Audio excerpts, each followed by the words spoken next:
సచ్చరిత్ర, శ్రీ సాయి సచ్చరిత్ర. ఈ పదం పలికితేనే సాయినామం చేసిన దాంతో సమానం. మన నాలుక పవిత్రం అవుతుంది, కొంత పుణ్యం మనకు జమ అవుతుంది.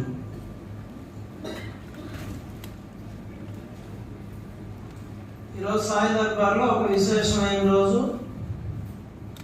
ఎందుకంటే మరాఠీలో హేమాద్రి పంతు,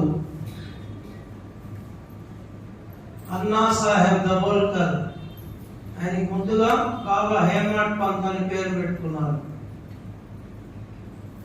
ఆయన మరాఠీ గ్రంథం, ఈ సైజు ఇంకా కొంచెం లావే ఉంటుంది ఈ గ్రంథం అక్కడ మరాఠీలో. ఆ మూల గ్రంథానికి మణ్యమ్మ గారని మహాతల్లి, ఆమె ఇప్పుడు లేరు, పరంపదించారు, బాబా ఐక్యమయ్యారు. ఆమె మరాఠీ నేర్చుకొని తెలుగులోకి అనువాదం చేశారు ఈ గ్రంథాన్ని, మూల గ్రంథాన్ని. మనం ఎక్కువ మందిగా పారాయణ చేసేది సత్యనారాయణరావు గారు తెలుగులో అనువాదం చేసిన గ్రంథం. ఆయన కూడా మహానుభావుడు. కొన్ని లక్షల మంది గృహాల్లో ఈరోజు పారాయణ జరుగుతూ ఉంది సాయి సచ్చరిత్ర. నగేష్ వాసుదేవ్ గుణాజీ అని ఆయన మరాఠీ మూల గ్రంథాన్ని సంక్షిప్తం చేసి ఇంగ్లీష్ లో అనువదించారు. ఇంగ్లీష్ అనువాదాన్ని సత్యనారాయణరావు గారు తెలుగులో అనువదించారు. మరాఠీ మూల గ్రంథం మణ్యమ్మ గారు ఈ గ్రంథ రూపంలో తెలుగులో అనువదించారు. మన సాయి దర్బార్లో ఎప్పుడో కొన్ని సంవత్సరాల క్రితమే మణ్యమ్మ గారి గ్రంథాలు భక్తులకు అందుబాటులో ఉంచడం జరిగింది. ఎంతో మంది సత్సంగాలు చెప్పేవాళ్ళు కానీ, సత్సంగ సభ్యులు కానీ సాయి దర్బార్లోనే ఈ గ్రంథాలు తీసుకున్నారు. అదొక వరమైంది మన సాయి దర్బార్కి. ఎందుకంటే 10 మందికి సాయి సచరిత్ర అందించడం కూడా ఒక మహద్భాగ్యం. ఈ సేవ షిరిడి యాత్రకు వచ్చినప్పుడు ఎంతో మంది భక్తులు వాళ్ళ బ్యాగుల్లో వాళ్ళ లగేజ్లతో పాటు ఈ సాయి సచరిత్ర కూడా మోసుకొచ్చి మందిరంలో అందజేస్తున్నారు. ఒకసారి చప్పట్లు కొట్టండి. మనం సత్సంగం ప్రతి గురువారం ఎన్నో రోజుల నుంచి బాబా దయతో చెప్పుకుంటూ ఉన్నాం. అనుకోకుండా కోటి సాయి అన్నదాన మహాయజ్ఞం కోసం ప్రారంభమైన సత్సంగం అది సాయి సచరిత్ర సత్సంగంగా మార్చాడు బాబా. ఇవన్నీ మన చేతుల్లో ఏమి లేవు, అన్ని బాబా సంకల్పాలే. ఆ విధంగా సచరిత్ర తీసేది మనం ఎదురుస్తే దానికి అధ్యాయం చెప్పుకుంటా ఉన్నాం ప్రతి గురువారం. ఎందుకో బాబా సంకల్పించాడు. మొన్న షిరిడీలో అంతర్జాతీయ సాయి భక్త సమ్మేళనంలో సాయి సచరిత్ర మీద ప్రవచనాలు జరిగాయి. 3 రోజుల పాటు 3 రోజులు విందు చేశాడు బాబా అందరికి, ఆధ్యాత్మిక విందు. ఆ విందులో మేము కూడా కలిసి ఆరగించడం జరిగింది. నాకు కూడా అంత భాగ్యం ఇచ్చాడు.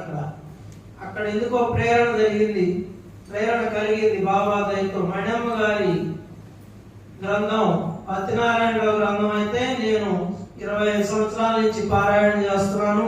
మన మందిరంలో కూడా చాలా మంది భక్తులు చేస్తున్నారు. సత్యనారాయణరావు సాయి సచరిత్ర అది కూడా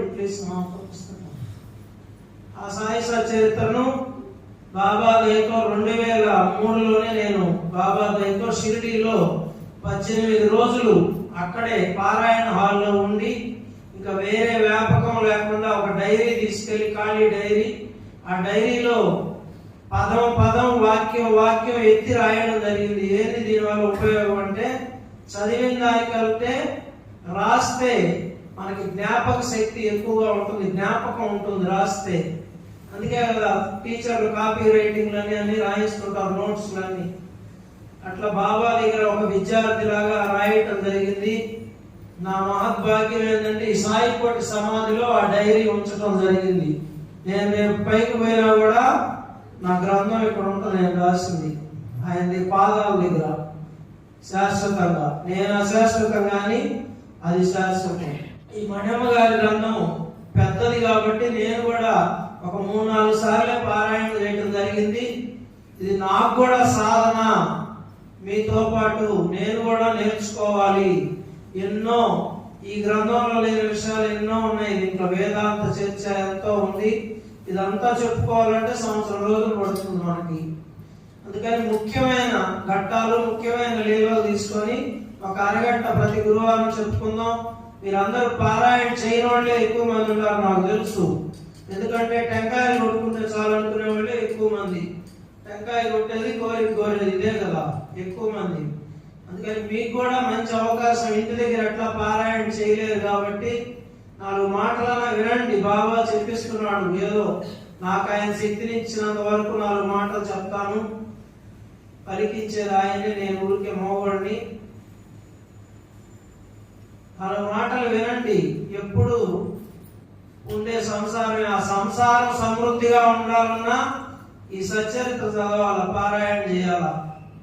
సంసారంలో మనకు బాధలు తొలగాలన్నా, బాబా అనుగ్రహం మన మీద కొండపోతగా వర్షించాలన్నా సచ్చరిత్ర చదవాలి. చదివింది ఆచరించాలి. ఆచరిస్తే మానవుడే దేవుడు అయిపోతాడు, పూర్తిగా ఆచరించగలిగితే. మొదట్లో మణెమ్మ గారు ఉపోద్ఘాతం అద్భుతంగా రాశారు. సాయి చాలాసార్లు చెప్పుకున్నాం, అయినా మనం మొదలు పెట్టుకుంటున్నాం కాబట్టి మళ్ళా ఒకసారి చెప్పుకుందాం. ఆమె బాబా మీద ప్రేమను, ఆమె పొందిన అనుగ్రహాన్ని ఈ ఉపోద్ఘాతం రూపంలో సాయి సచ్చరిత్రం ఆమె ద్వారా ఆమె పొందిన పరిపూర్ణ అనుగ్రహాన్ని ఆమె వ్యక్తం చేశారు. ఒకసారి చూద్దాం.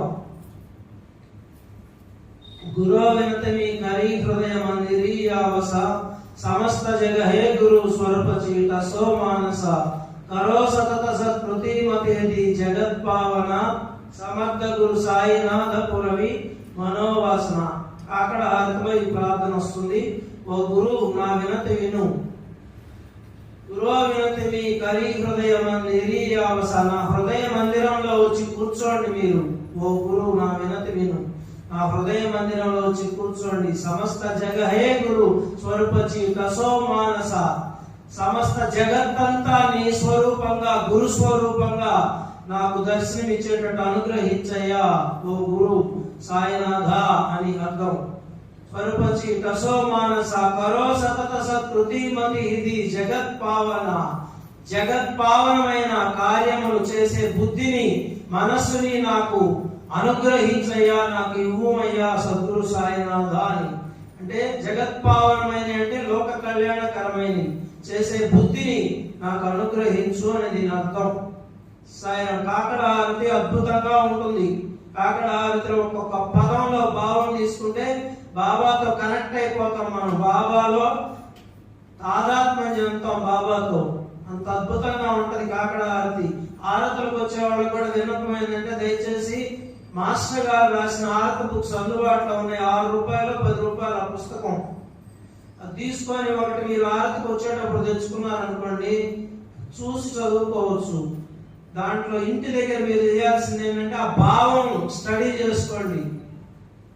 ఫస్ట్ కాకడ హారతిలో ఉదయాన్నే జోడునియా కరాచరణి దేవిలా మాతా పరిసావి వినంతి మాసి పండరీనాథ అసోన శోభావాలో తుజే ఆఠాయా కృపా దృష్టి పాయి ములకడ సద్గురు రాయా అని వాడినప్పుడు మనకు అర్థం కరెక్ట్ అయింది అనుకోండి. జోడునియా కరాచరణ అంటే చేతులు జోడించి, కరములు జోడి అంటే జోడించి, జోడునియా కరాచరణి టేవిలా మాత, మాత ఓ సాయి మాత నీ పాదములపై చేతులు జోడించి నమస్కరిస్తున్నాను. జోడునియా కరాచరణి టేవిలా మాత పరిసావి వినంతి మాసి పండరీనాథ అంటే పండరి విఠలుడితో ఎక్కువ పోలుస్తారు బాబాని హారతులు. షిరిడి మాజే పండరిపురం హారతులే షిరిడీలో చేసేది ఇప్పటికి కూడా. ఆ తుకారాం రాసిన అభంగాలు, జ్ఞానేశ్వర మహారాజ్ రాసిన అభంగాలు అవన్నీ పాడతారు. ఆరతి తుకారామ, ఆరతి జ్ఞానరాజ ఇవన్నీ ఉంటాయి. ఓ పండరినాథ నా వినతి విను చెప్పుకుంటుంటే ప్రతి పదంలో ఆ భావం మీరు ఇంటి దగ్గర చదువుకొని వచ్చి ఇక్కడ హారతి పాడితే బాబాకి మనకి తెలుగులో ప్రార్థన చేసినట్టే ఉంటుంది. మీకు మరి తెలుగులో పెట్టవచ్చు కదా ఆరతులు అంటే, ఆ మరాఠీలో పెడితేనే మనకు ఒక వ్యవస్థ ఉన్నది. ఇక్కడ నాడీ వ్యవస్థ మన శరీరంలో, ఆ రిథం, ఆ సంగీత జ్ఞానిది సంగీతం, ఆ జెరి, ఆ సంగీత జెరి ఏం చేస్తుందంటే ఈ నాడీ వ్యవస్థను ఉత్తేజితం చేస్తుంది. భజనలు చేస్తున్నప్పుడు కూడా జరిగేది అదే. సాయినామ సంకీర్తన చేసేటప్పుడు కానీ భజనలు చేసేటప్పుడు జరిగేది ఏంటంటే మనలో శరీరంలో ఉన్న నాడులన్నీ ఉత్తేజితం అవుతాయి, బాబాలో లీనమైపోద్ది మన శరీర వ్యవస్థ అంతా, మన మనస్సు. అప్పుడు మనకుండే రోగాలు కూడా పోతాయి, ఆరోగ్యం సమకూరద్ది. అందుకే చప్పట్లు కొడుతూ భజన ఎందుకు చేస్తారంటే, ఈ చప్పట్లు కొట్టినప్పుడు ఈ నరాలు, నాడీ వ్యవస్థ అంతా ఉత్తేజితం అవుతుంది, రక్త ప్రసరణ బాగా జరుగుతుంది. అప్పుడు ఏంటంటే రోగాలు, బీపీ, షుగర్లు ఉండేవి కూడా తగ్గిపోతున్నాయి ఎంతో మందికి. భజనలు చేసే వాళ్ళకి ఆరోగ్యం సమకూరుతుంది. ఇవన్నీ ఏంటంటే మన హిందూ సాంప్రదాయంలో ఋషులు ఇమిడ్చారు. అందుకని ఆరతులు మరాఠీలోనే పాడుకోవాలి.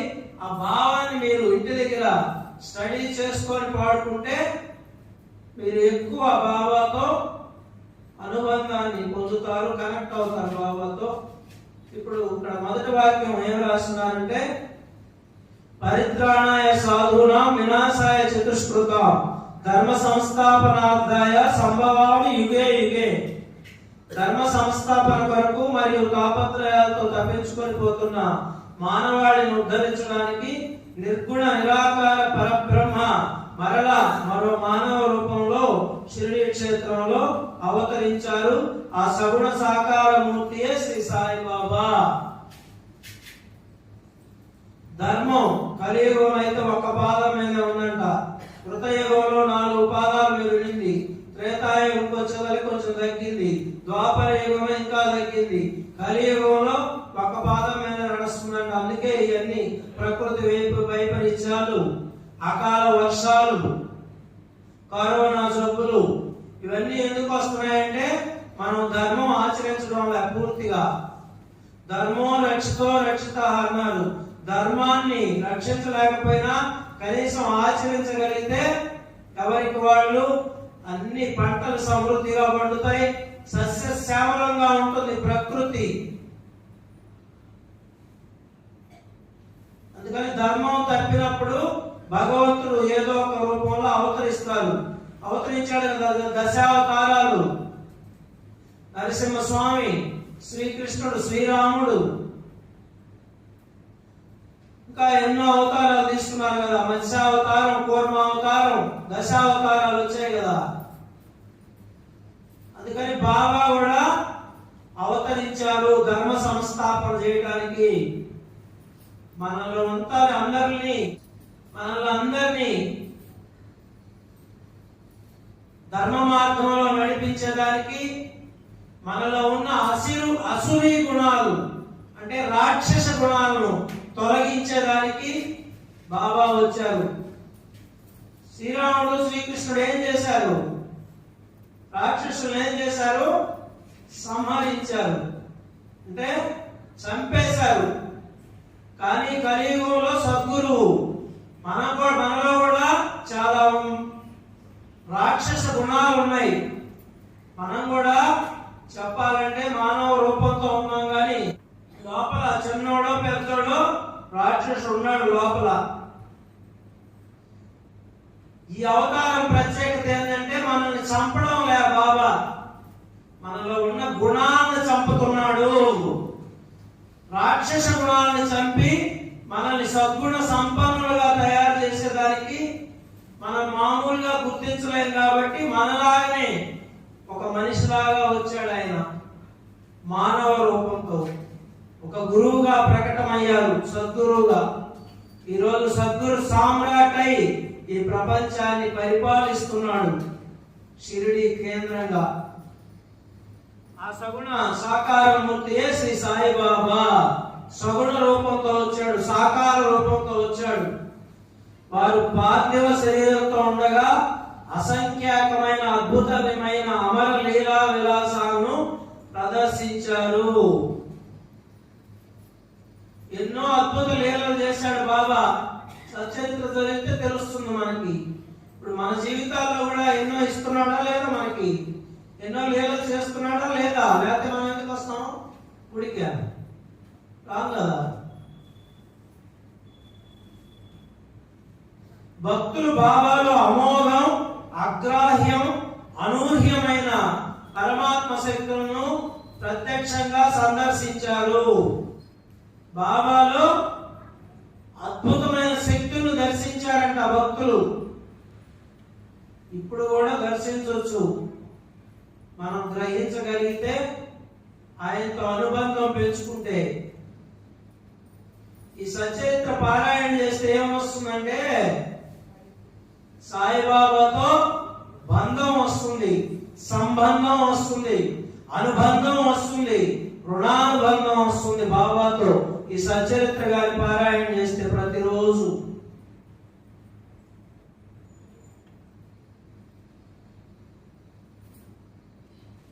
పరమాత్మ శక్తులను దర్శించారంట. ఇది నోట్ చేసుకోవాలి మీరు. ఏం చెప్పారు ఇక్కడ?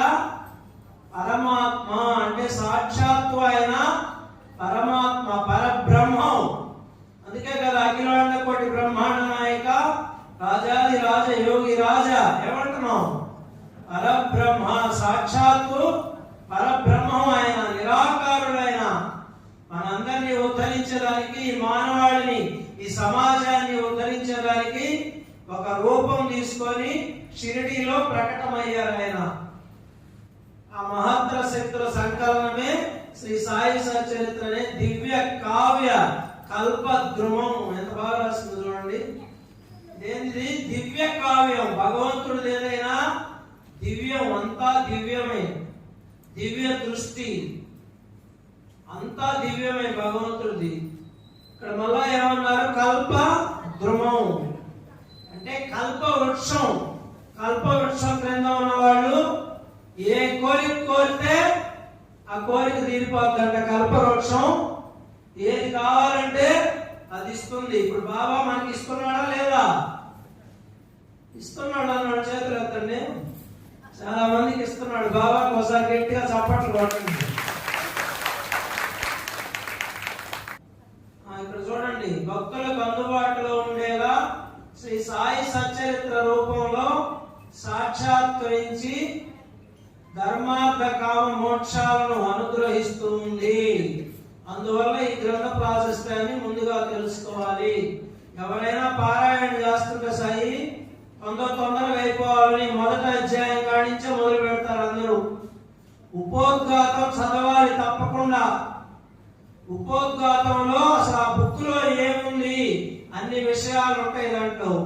ప్రతి ఒక్కరు పారాయణ చేసినప్పుడు ఉపోద్ఘాతం ముందు చదవాలి తప్పకుండా. సాయి సచరిత్ర వల్ల చదివిన దాని ఉపయోగం ఏంటంటే, సాయి ఎందుకు చదవండి చదవండి చదవండి చదవండి అని చెప్పారంటే, మహాత్ములంతా చదవంగా చదవంగా చదవంగా చదవంగా ఏమైపోద్దంటే సాయి, బాబా మనలోనే ఉన్నాడు అనిపిస్తుంది సాయి. ఒక మాటలో చెప్పాలంటే ఇంకా అంతకంటే చెప్పలేను.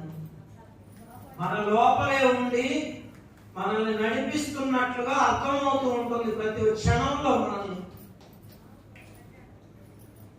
అది సచరిత్ర పారాయణ మహిమ, సచరిత్ర వైభవం. ధర్మార్థ కామ మోక్షాలు. మానవ జన్మ పరమార్థం ఏంది అసలు? మానవ జన్మ తీసుకున్నాం మనమంతా. మానవ జన్మ పరమార్థం ఏంది సార్? అసలు మానవ జన్మ తీసుకుని దేనికి? డబ్బు సంపాదించడానికి అని చెప్తారు ఎక్కువ మంది. అంతేనా? డబ్బు డబ్బు అంటుందంట. గుండె డబ్బు డబ్బు కాదు ఇప్పుడు అంటుండేది. అందరూ అనుకుంటున్నారు. కరెక్ట్గా సత్యం చెప్పింది. చప్పట్లు కొట్టున్నారు సార్. డబ్బు డబ్బు ఇప్పుడంతా డబ్బు సంపాదించడమే. పిల్లలు చదివించేది కూడా డబ్బు సంపాదన కోసమే. మార్పులు రావడం లేదు. వాడిని ఊపిరి తీసి రసం పిండుతున్నారు పిల్లకాయలు కూడా. డబ్బు సంపాదించి ఆస్తులు సంపాదించేదానికి అని చెప్పాలా మనకి మహాత్ములు మహానుభావులంతా. మానవ జన్మ పరమార్థం ధర్మార్థ కామ మోక్షాలు. డబ్బు కొంతవరకు అవసరం జీవించేదానికి. డబ్బు వెంటే పరుగులు తీస్తే మనశ్శాంతి ఉంటుంది ఎవరికైనా. ధర్మార్థ కామ మోక్షాలంటే ధర్మం అర్థం అంటే డబ్బే, ధర్మముతో కూడిన అర్థం. ఇక్కడ అంటే డబ్బు కూడా ధర్మంగా సంపాదించాలి. అధర్మంగా సంపాదిస్తే అది అనేక అశాంతులకు మూలం అవుతుంది. ఆ కుటుంబంలో ఏదో ఒక అశాంతి వస్తుంది. ధర్మంతో కూడిన అర్థం, ధర్మంతో కూడిన కామం.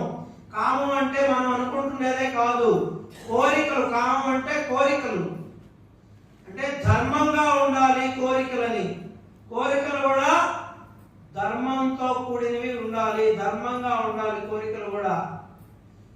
నాకు విమానం కావాలా, 6 అంతస్తుల మిద్ది కావాలా, అందరికంటే పెద్ద కారు కావాలా, ఇవి కాదు ధర్మంగా ఉండే కోరికలు. పోవాలి కాబట్టి ఇప్పుడు సైకిల్ వీలు కాదు, ఒక మోటార్ బైక్ కావాలనుకోవడం పర్వాలే. సరే, ఇంకా ఫ్యామిలీ పెరిగితే ఏదో చిన్న కారు. అట్టని పెద్ద పెద్ద కోరికలు కోరకూడదు. కోరికలే అశాంతికి మూలం. కోరికల వల్లే మనకి మనశ్శాంతి లేదు. కోరి తెచ్చి పెట్టుకునే కదండి మనం.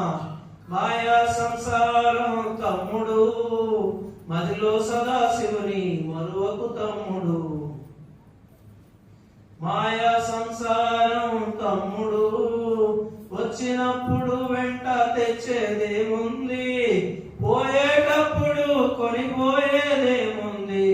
అద్దె కొంప. ఏంది అద్దె కొంప? శరీరం. అద్దె కొంప ఇంతేరా తమ్ముడు. ఎన్ని కోరి తెచ్చి పెట్టుకున్నాయో మనం అన్ని. కోరికలే అశాంతికి మూలం. ఈ ఇల్లు ఎప్పుడైనా ఖాళీ చేయాల్సిందే. ఇది అద్దె. బాడీగా ఓనర్ చెప్తే ఖాళీ చేయాలా పడలేదా? ఒప్పుకుంటారు లేదా? తాట తీస్తారు.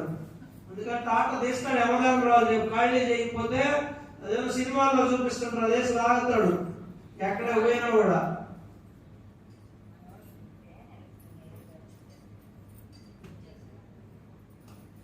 తర్వాత ధర్మార్థ కామ మోక్షం. ధర్మంతో కూడి అర్థం సంపాదించి ధర్మంతో ఉండే కోరికలు అనుభవిస్తూ ఉంటే మోక్షం ఆటోమేటిక్ గా సద్గురువు ప్రసాదిస్తాడు. రాస్తున్నారు, మోక్షం గురువు సహాయం వల్లనే కలుగుతుంది. గురువు అనుగ్రహిస్తాడు. అప్పుడు వీడు ధర్మంగా ఉన్నాడురా అంటే ఆయన వివేకానందుడు కూడా చెప్తాడు, ఈ భూ అంతరాళంలోని ఏ శక్తి సత్యం పలికేవాడిని, ధర్మం ఆచరించేవాడిని ఏ శక్తి ఏమీ చేయలేదు అని చెప్తారు వివేకానందుల వారు.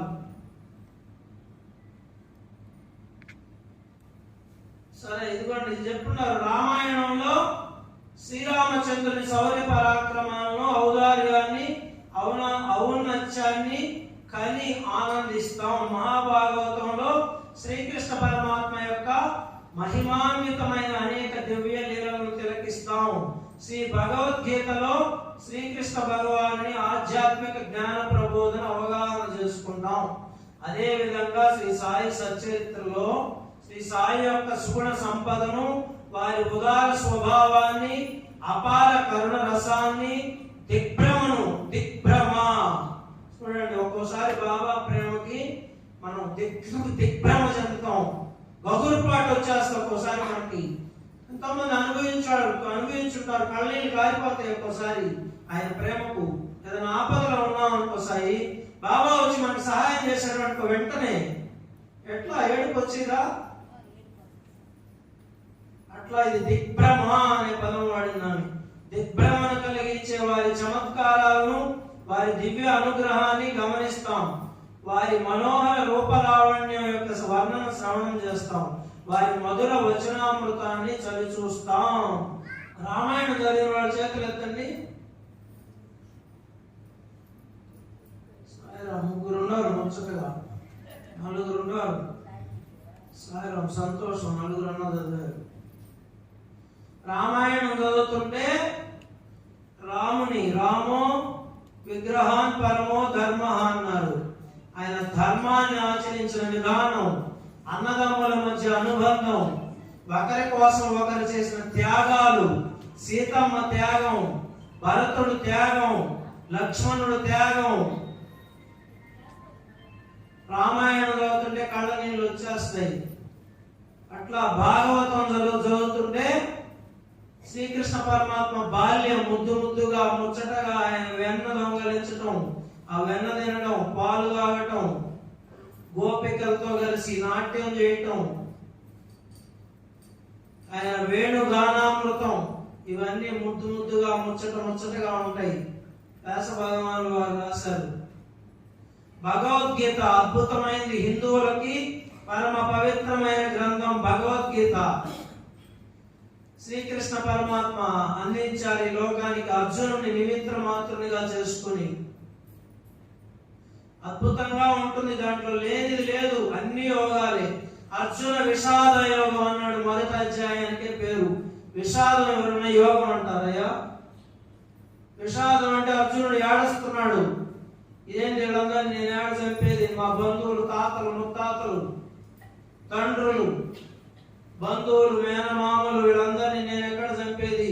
నా వల్ల కాదని ఆయన విషాదంలోకి వెళ్ళిపోయాడు. ఏడుస్తూ ఉన్నాడు అర్జునుడు. అప్పుడు పుట్టింది భగవద్గీత.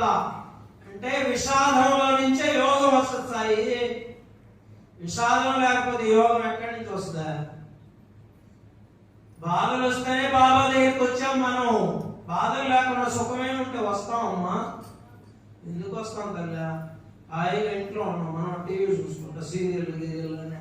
టీవీలో ఏది కావాలంటే అది లేదా, ఫోన్లో ఏది కావాలంటే. సాయిబాబాతో పని ఉంది మనకి, ఈ అరగంట వేస్ట్ అవుతుందా? వస్తామా? అప్పుడప్పుడు ఒకరు పిండి ఆరేస్తుంటాడు మనల్ని, మర్చిపోతామని. పిండుతుంటే వస్తుంటాం. పిండకుండా వచ్చే వాళ్ళు పుణ్యాత్ములు. వాళ్ళు పూర్వజన్మ సుకృతం ఉంటుంది, వాళ్ళకి వస్తారు. వాళ్ళు ఏళ్ళ మీద లెక్క పెట్టచ్చు. ఇప్పుడు రామాయణం చదివినట్లు.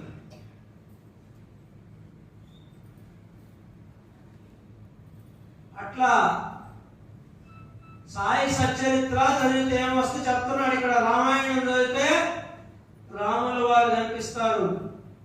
భాగవతం చదివితే శ్రీకృష్ణ పరమాత్మ కనిపిస్తారు. భగవద్గీత చదివితే గీతా మహత్యం తెలుస్తుంది. కృష్ణ పరమాత్మ విశ్వరూప సందర్శనం చేశాడు భగవద్గీత చెప్పేటప్పుడే. విశ్వరూప సందర్శన యోగం తెలుస్తుంది. సాయి సచ్చరిత్ర చదివితే ఏం తెలుస్తుంది?